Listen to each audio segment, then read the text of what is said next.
Well, you know what? It's 5:30 at night on Saturday. My God, how do I put this? I was so cold today. I've been in horse racing for a long time. I remember I drove a horse in Prince Edward Island one of the first years I was back. And PEI is cold in the winter. It's a different kind of cold. It's an island. I think with the wind chill, it was like minus 30, minus 35. It was ridiculously cold. Like, if you live in the snow, you've ever been out in the cold, you feel that crack under your feet, just the snow. And the air is so crisp, it'll just go right through you, even with no wind chill. That's what it was like growing up sometimes. I remember I drove in that once or twice. So I've driven on cold days. I've driven on windy days. The worst weather, I can take the cold. I was cold today, I can take the cold. The worst weather is like -1 with rain, snow mix, and a little bit of wind. Yeah, that right there, that's a hard no-go. That's the worst weather. The coldest I've ever been in my life, I experienced the coldest I've ever felt. I experienced when I was driving back. Used to race New Year's Eve in Barrie, Ontario, Georgian Downs, and we used to race all year long. Now they race like 40 days out of the year or something, and not 40 cards, like 40 days. So I remember getting to the track thinking, like, and some of the drives to Barrie was treacherous enough. Like, they were bad. That's what's called the snow belt. So they got a lot of precipitation, a lot of weather. You might get some inches in some places, and you'd get feet in Barrie, Ontario. So it was a unique place to begin with. I remember I drove 9 horses that night. I went through 2 or 3 driving suits, and they had a little shower upstairs. And generally, you just get changed, go home, and shower at home. I sat in that shower for 10 minutes, and it felt like I was never going to be warm again. That's how cold I was. And I won like 4 races, and it still didn't make up for it. That's how cold it was. Today felt frigid. I got to the burn. You knew it was cold. I get in the car this morning, so I had to get there. I didn't even get there till 10 after 8, and I said, we'll start at 8 o'clock. I don't think anybody minded. It was windy. It was nasty. It was cold. And it seems like these colder days, when the sun comes up, the wind comes up. I remember that from when I was a caretaker in Montreal. You had to take care of 5 horses, but you were in charge of jogging those 5 horses also. And I remember, man, oh man, Saturdays were the best because some owners used to come into the barn and they'd want to jog, right? Absolutely jog as many as you want. But you would notice, like, around 6:45 when the sun would start to come up, or even 8:30 it was really cold in the middle of the winter. As soon as that sun started to come up, the wind would come up somehow. It just always seemed to work hand in hand. And today, immediately, I thought of that. Back to my days when it was nasty cold in Montreal as a caretaker.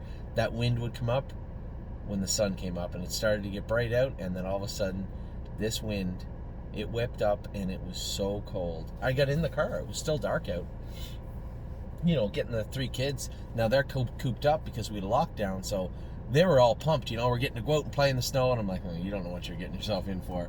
They got to the barn, and the last 2 hours they spent in the tack room watching videos on my phone. But it was a good day. The horses trained well, but man, I come home, I had a bath. I had a bath. I never had a bath. I didn't have a shower. I had a bath. And I just absorbed as much heat as I could. And then I had a nap, and I woke up, and it felt like I'd been sleeping for a month. That's as sound as I've slept for quite some time. So, that's 4 minutes of whining about the cold. It was cold today. So, I'll tell you what. Somebody messaged me this week, and root beer. Huh. That's good. Somebody had messaged me this week and said, Anthony, you didn't even talk about our horse last week, and you said in brief, the horse trained well, but you didn't expand on it. Listen, guys, when I do my top 10 list, and I think I expand on most horses, I might go over a horse. Let me see. I'll just pick one. Go over, like Purple Aura didn't make the top 10 last week, crushed them the week before, and was number 1. But when I'm doing a top 10 list from today, of horses that trained well today. Yeah, if you were just head and shoulders towering above everybody the week before and didn't have a great performance today for whatever reason, you may still make it on the list, but It's not very fair. We had 8 sets today, so there's 8 winners. 8 winners to talk about. I do a top 10 list. The other day's top 10 list, I believe 2 of the winners weren't even on it. So, before everybody says, well, and I'll actually get people that will make cases for their horses. Well, it was cold, and, on drone day, well, the horse got run into, or the horse was first over out a long way, and relax. It's not the end of the world. It's just a view from the eyes of me, what I saw on a particular day. And further to that point, I think next week what I might do is have a couple other people do their top 10 list. Maybe I'll ask Jimmy, since Jimmy Gillespie works in the race office at Mohawk. Now, great news is, as I said in the opening, looks like we're going back to work real soon. The lockdown for Halton will be over on Tuesday. They said they will start reopening the economy, especially to the safer areas, which makes sense, thank you, on the week of the 15th. So I suspect and hope we'll be back training at Mohawk next Thursday, and the qualification list will be changed. No one will have to qualify the following week, and we'll be ready to race. Now, obviously, a couple of our horses will have to qualify. Can't Muscle Me, Broadway Roll, those horses that haven't raced in a long time, they'll have to qualify, whereas horses like Barbie's Crown, Cut the Line, they won't have to qualify. Will they be super tight? No. They'll be tight. They've trained hard. But they won't be, 3 weeks in a row racing tight. But the good news is, lots of others won't either. And I think the morbidly very good news is, I put it that way, you'll see why in a minute, there's so many horses like Zeb Sunshine, Watch Avenue, Cambridge Star. They're not just our horses. Everybody has horses like that are gone. They're just gone. I really truthfully think there's going to be a struggle to fill classes in Ontario, especially on the smaller tracks.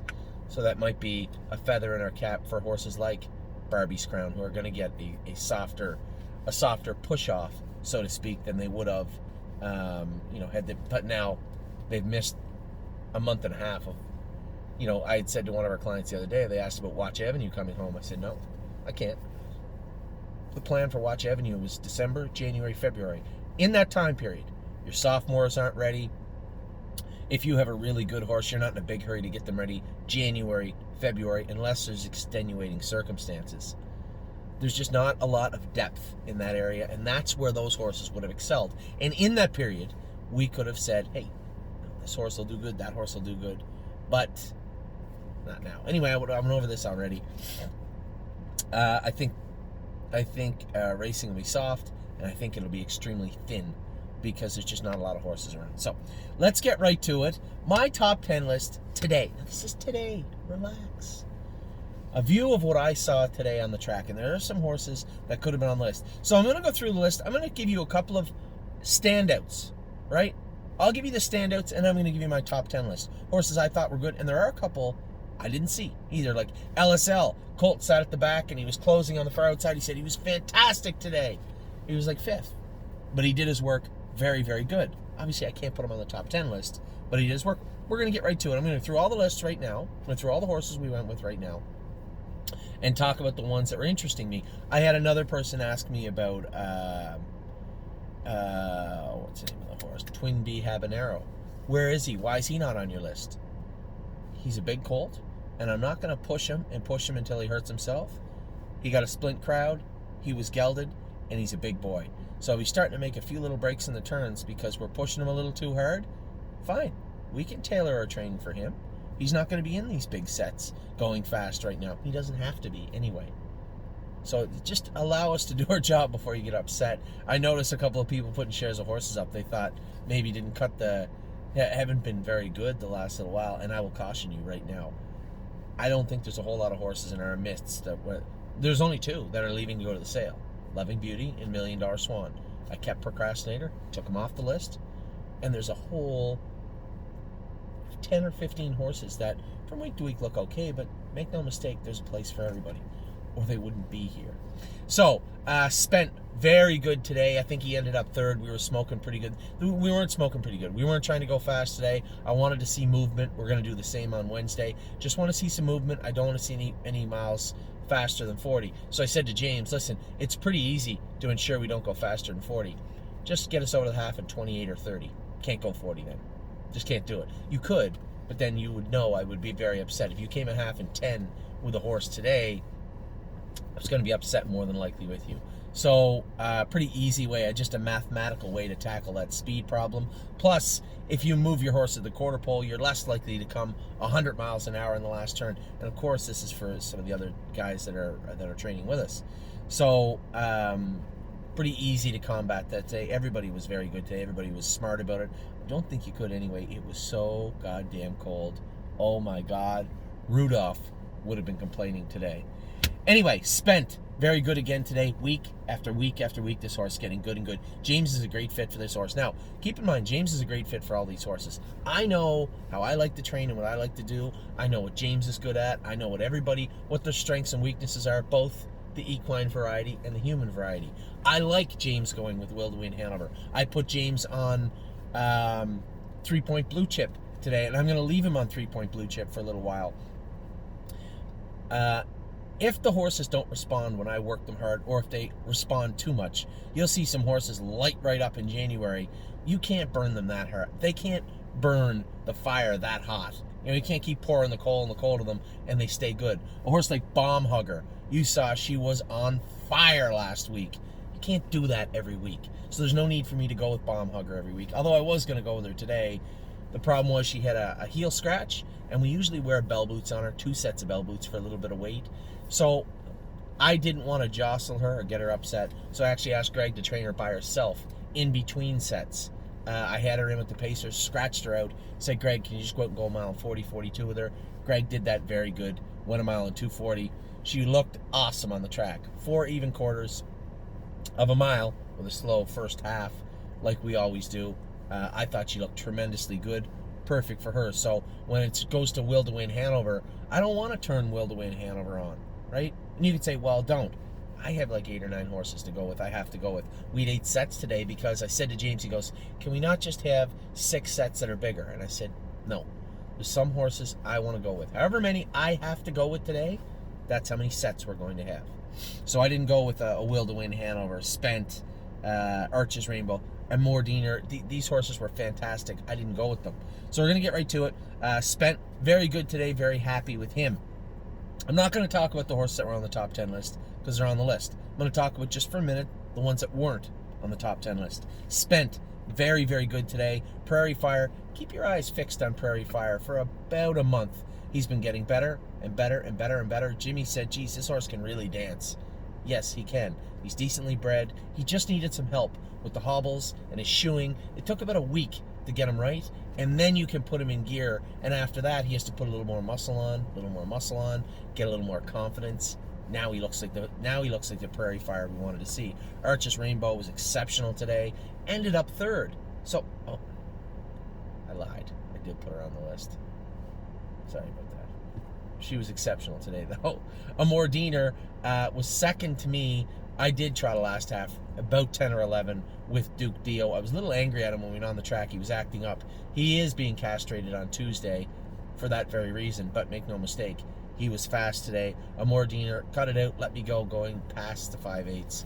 I walked him into the last turn, and then we did a sprint down the lane. He almost picked me off, but he didn't. So I had to pick, who do I put on? The horse that won the set, or the horse that was flying late? Again, I may have pulled my pants down there, but Amor Diener was fantastic again. 1-2, skip a few, fantastic again. She was in the first over track. Purple Aura was pinned in the whole way. She was awesome. Renegade Gypsy again pinned in. I'm so excited with the way this horse is putting it all together. You know, he's a big horse, so obviously he's not a giant sprinter, but he can move when you put him in gear. He follows confidently now. You move him, he's attentive. Mario's done a great job with this horse, and he looks good. But he didn't make the top 10 list this week. Mischievous Rose was good. Harlan L was good. A few little changes with Harlan. Harlan's turned into a sour bugger that didn't want to do his work. What I love about Harlan, watch close, especially when I'm going with him, he'll follow literally on somebody's shoulder. By the time we get off the track, I was following Jimmy today, there was horse saliva all over the back of his coat, and he just loves to sit right up on top of them, and then you move him, and he will actually sprint. So I think he made a break training last week. He didn't make a break on me today, but I could see where he could make one. Left hind down low, he's touching a tiny little bit. I can see him doing it. when he's switching gears. He wants to come forward. It's not the knees. He's trotting up over his knees now. Perfect. Left hind. He's just touching just at the base of that pastern, and it's not leaving any marks or swelling, but it's bothering him. So we'll cover that up with a boot. We'll change his gear around a little bit. I think we can get him out of that. Otherwise, he was trotting very strong today. Really happy with Harlan-Elle. Massive Profit was great today. Took the hobbles off him. A couple of horses are going to lose the hobbles this week. I was so impressed with them today. We're taking the hobbles off of them. And Massive Profit was one. James has been going with him. Does a great job with this colt, and he looked fantastic. Stonebridge Chakati was good today. Slim Jimmy made a break today, but I believe he was interfered with. This 2 weeks in a row he got interfered with.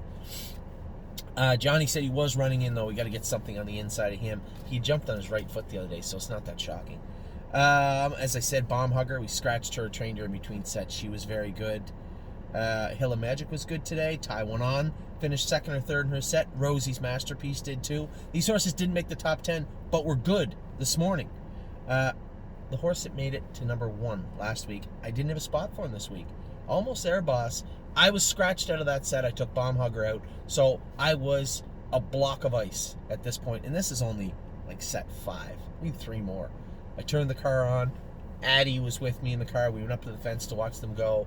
The horse that won the set looked amazing. We'll talk about him. He got an honorable mention last week. I think he made it all the way to number 1 this week.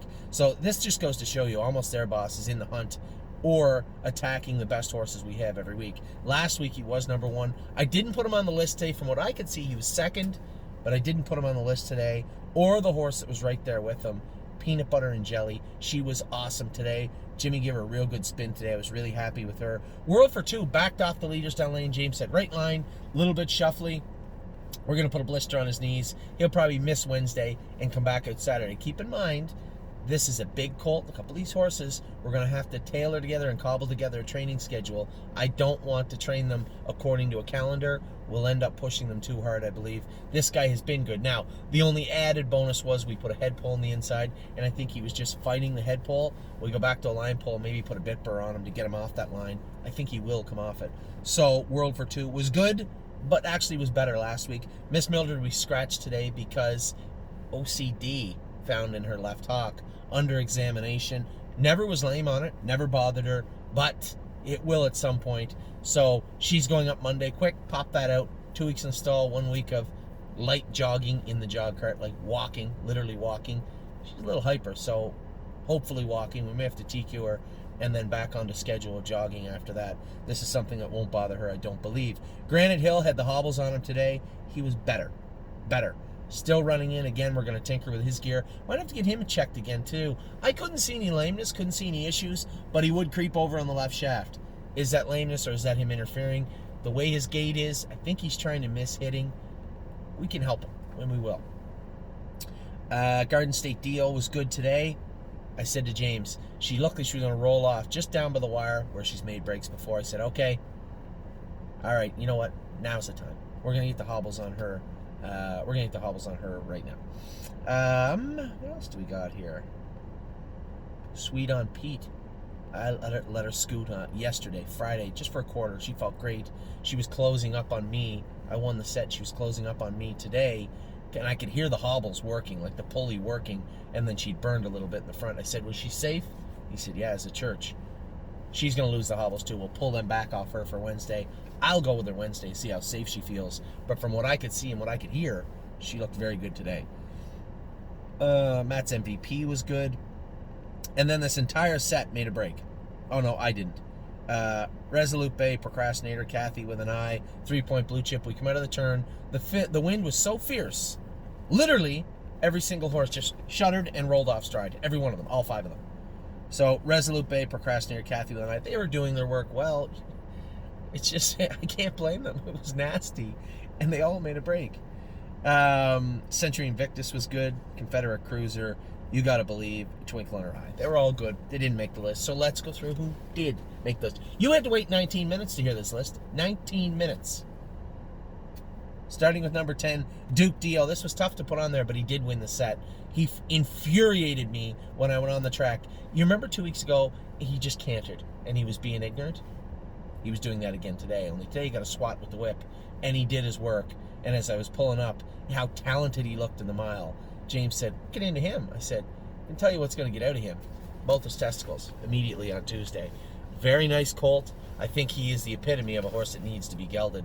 I like what I see. I can see what's going on there. He's got a lot going on for him, but that little, it's that hesitation we're looking to nip in the bud. And some horses, you might train them slow, keep them covered up, and they might come out of that. Or they might not. And then all you're left with in May and June is a horse it's too late to castrate almost. Or it's really going to inhibit their staking calendar. So Duke Dio, number 10, keep in mind this is a nice colt. He beat up on everybody today, but I had to make him do his work. And he won't be on the sets next Saturday because he's going to be castrated on Tuesday. It's just the way the timing worked. I wanted him to get done last Tuesday. They just couldn't do him. So Duke Dio, number 10, looked great today.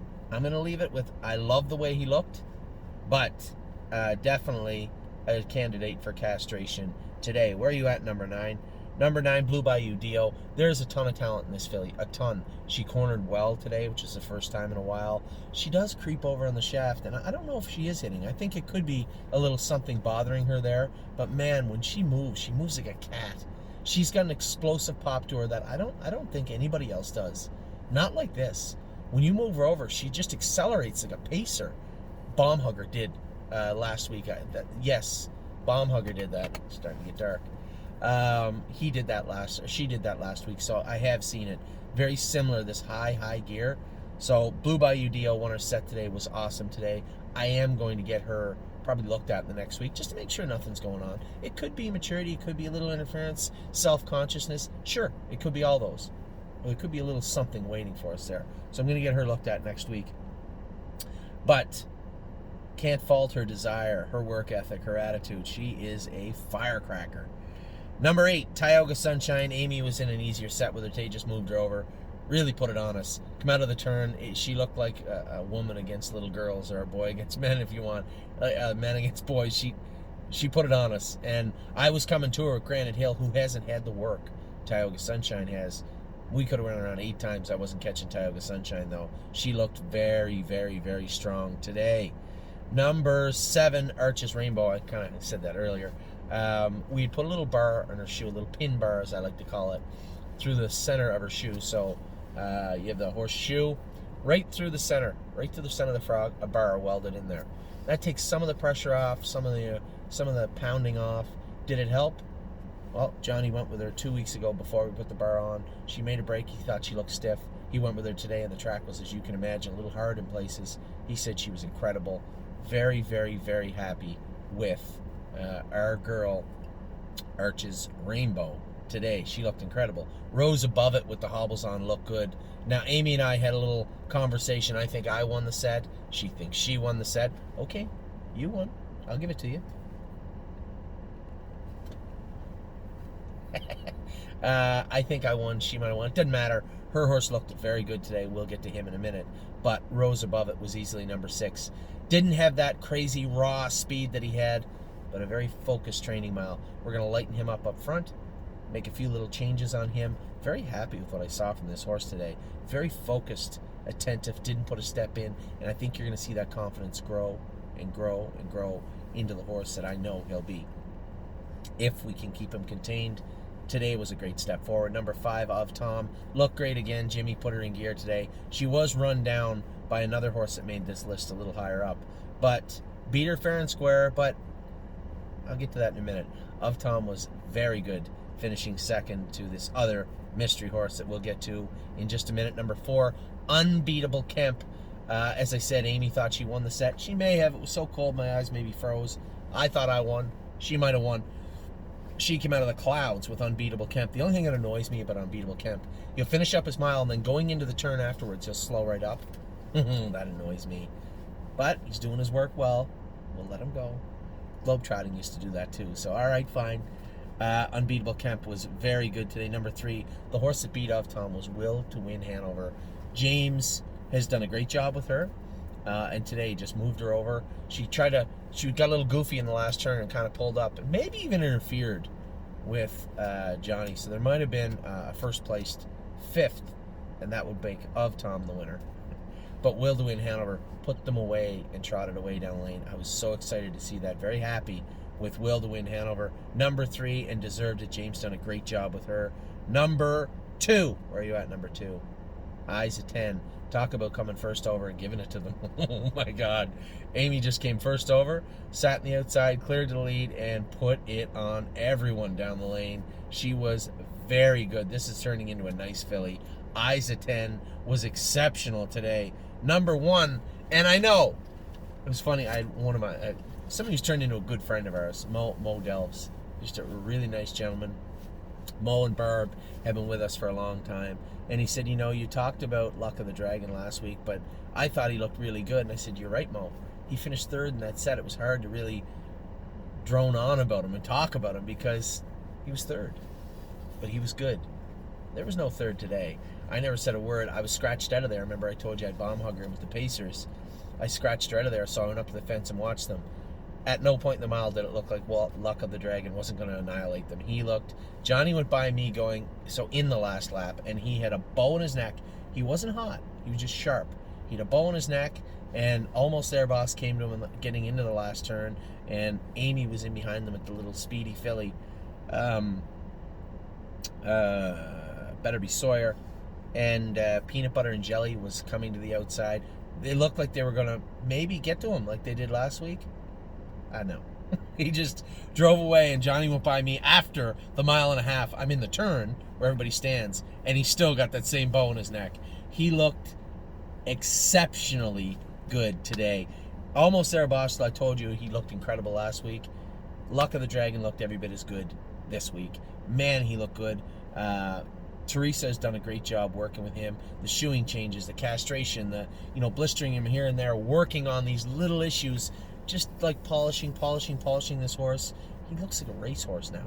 He looks incredible. Johnny did a great job with him today and has done a great job with him. Just very, very happy with the way Luck of the Dragon has looked. So that's the top 10 list. Ton of horses look good today. It was so cold. It was so cold. We threw them again. Number 10, Duke Dio. 9, Blue Bayou Dio. Both of the on-gate purchases this year. Number 8, Tioga Sunshine. Number 7, Arches Rainbow. Number 6, Rose Above It. Number 5, Of Tom. Continues to look good, my girl. Number 4, Unbeatable Kemp. Number 3, Will to Win Hanover. Number 2, Eyes at 10. Number 1, with a cherry on top, Luck of the Dragon. That's today's top 10 list. Little bonus footage in there for you. You're skipping to the end to see what happened. It was 19 minutes of me talking, followed by 8 minutes of a top 10 list. Hope you guys are warm today because we were not. Take care.